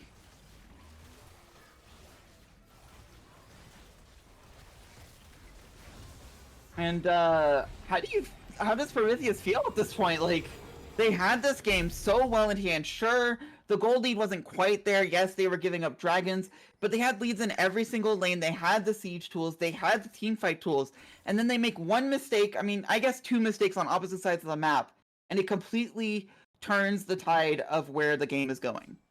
Yeah, this game is looking really tough for the side of Prometheus now. Obviously, they had this lead, but now they're 2k gold down because of these dragons, and they have the turret leads, but they're just failing to. That won't last long with the Baron buff on the other side for sure. Yeah. Turret leads are something that can be taken away very quickly. Now the CC is still there for them. They still have ultimates. I guess the ultimates have also come up for Goon Squad because of how long between team fights there was. Yeah, but there's a chance that they could still win team fights here. Yeah. On the side of this bot side matchup is simply because of the Draven Pastor and Collector, it's almost a 4k deficit for the for the Ashe, I do believe, because Draven has at 12k gold and the Ashe is only at 8,000. Everywhere else is relatively close, but they do have the lead on the Darius, but it's only by 2,000. And it doesn't really matter if Mike can't get into these fights because there's just a CC wall that's now available. Mike does get the upper hand in trade for Skarner. Oh, Renato will protect him for now, and that means Skarner's stuck on a tower, but he can take it for quite a while. Ash Arrow also went out during that. The turret will go down. Now, they did lose the fight, but Camille is just destroying the top side of the Squigs, going really low. I think it's going to be an inhibitor trade. 420 is still pushing off Camille, though. And I don't know that Very Cautious wins this anymore with the Baron and the third Mountain Dragon. Yeah, I don't believe he does. He just has to get out. With this Right, and even though he has TP advantage, or no, there's no TP advantage, the stun comes out on Mike. Mike just can't walk in anymore. It's not available. Stun into bubble. Renata goes down, Syndra goes down. You take that for the side of taking down Syndra. Onset, chasing in, Dira has to ult out, while Onset is just full health with a shield and a Nami by his side. The charm does go wide on the side of the Draven. I just think this might just be a game. I mean, they are looking to end the game right now. Whenever we were just, oh, caution, going in on Onset, this is who you want to find. But it is by himself. Can he really do it? He does! Ash technically gets the shutdown, but that was all on Very Caution. Mike also finding some CZ. Burby has no mana, no health. 420 also has no ultimate. And this is going to be so much gold shifted over to Prometheus, and they are back into feeling the momentum's on their side, even if the gold is even. Yeah, this Ash got the 700 gold off the top of the Draven's head, and the Darius getting 123 gold bounty off the Volibear. It looked a lot closer now that these items are going to start coming in from the side of Prometheus. Yeah, Prometheus is like, you know, they're back on top technically, I feel like, in the momentum game, but they definitely feel a little bit shakier than they did like 5 minutes ago when they're like, oh yeah, we got this easily. We win this Mountain Dragon. It'll be simple. Now they've got to get every dragon for the rest of the game, and they've got to realize they've got an open inhibitor and still have to deal with Badger stacking up. I believe stack check. Badger should be fully stacked soon. 105 stacks right now, short of the ability power increase, but that is coming just in just a little bit.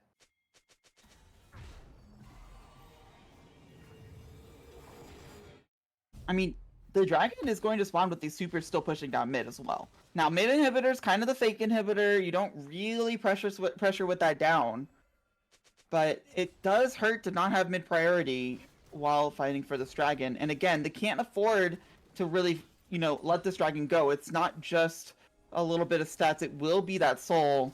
And that feels kind of hard whenever you're a pick comp, but a pick is being made right now. Burby getting charmed before he can ultimate. He can't find anything yet. Meanwhile, Very Cautious getting CC chained into death. Now, the Burby cannot find an ult, will go wide. Renata ult also going to pick off everyone, make them auto-attack each other. Dira on the other side, trying to avoid getting picked off.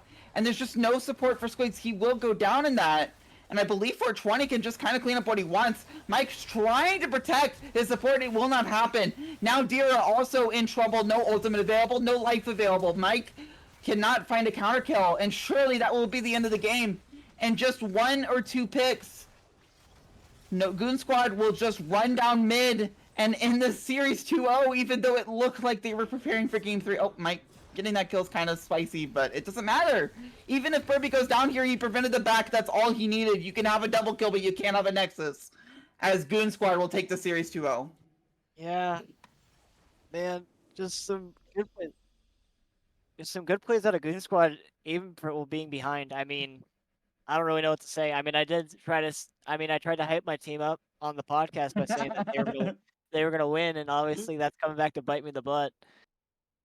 I mean, I think they can be happy with how the early game went, but in just a few minutes, it went from them feeling on top of the world to their Nexus exploding, you know?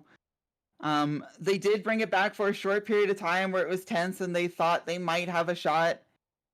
And then one more, I mean, all around the Dragon Pit, right? Just one more pick and suddenly their Nexus explodes.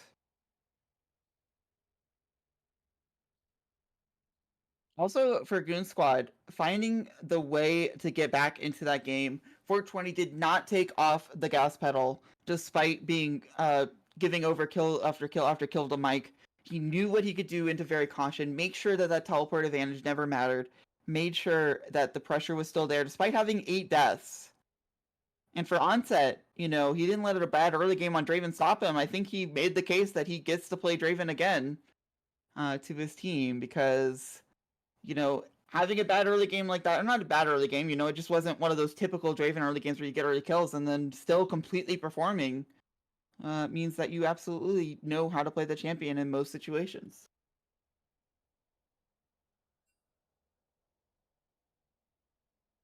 So yeah, I mean, it was kind of a little kind of disconcerting, like almost getting ready for game 3, and then suddenly we're just done. The series is over, 2-0.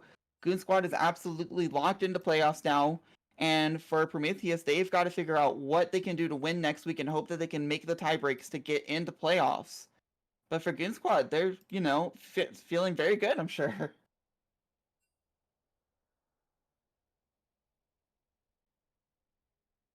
Yeah. Yeah. There's not really much to say. I mean, at least they're not completely locked into playoffs now. I mean, but like, I don't know. I don't even know. I mean, like, they really need to figure something out on their side. I mean,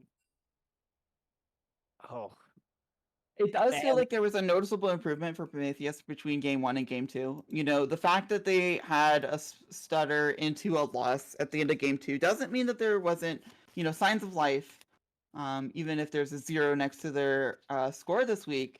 But they still have time to figure out what they need to do for next week, and then hopefully can prepare for playoffs, because there's definitely some improvement that's necessary. Yeah, as it stands right now, they're still aren't completely out of playoffs. So they do have that, but they do need to start getting their things together, because if they don't get this win over Tilt Esports and Arctic gets a win next week, then it's or this week and then even next week, that they could easily be locked into playoffs. Yeah, I believe that the other games that we're waiting on for that specific scenario are rescheduled, so we won't know how that will go until next week. But this week is in the books, and Goon Squad get a nice, clean 2-0. Move on to make sure that they have playoffs, which will happen not next week, but the week after that. So thank you all for joining us for Crusader. Things are definitely heating up, and Goon Squad is definitely the squad to look out for now.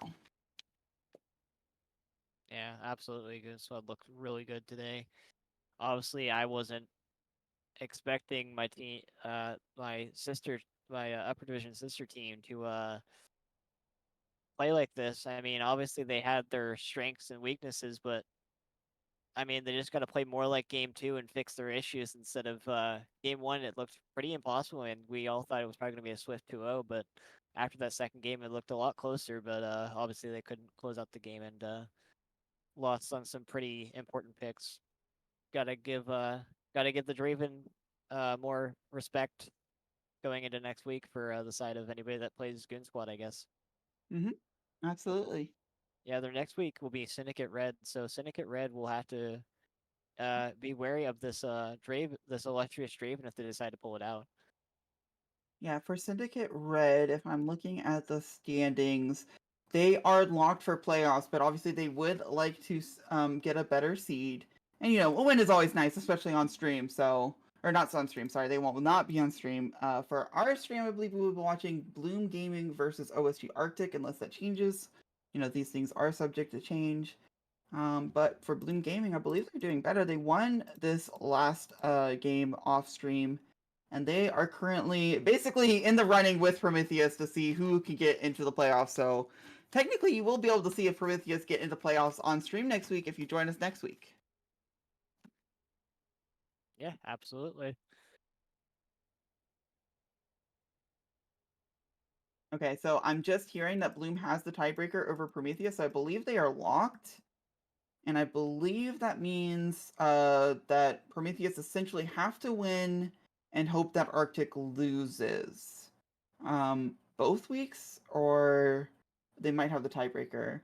Either way, I guess I was wrong about you being able to tell from the stream, because Bloom Game is locked in. So Bloom is just hoping to improve their seeding. Let me just make sure from the...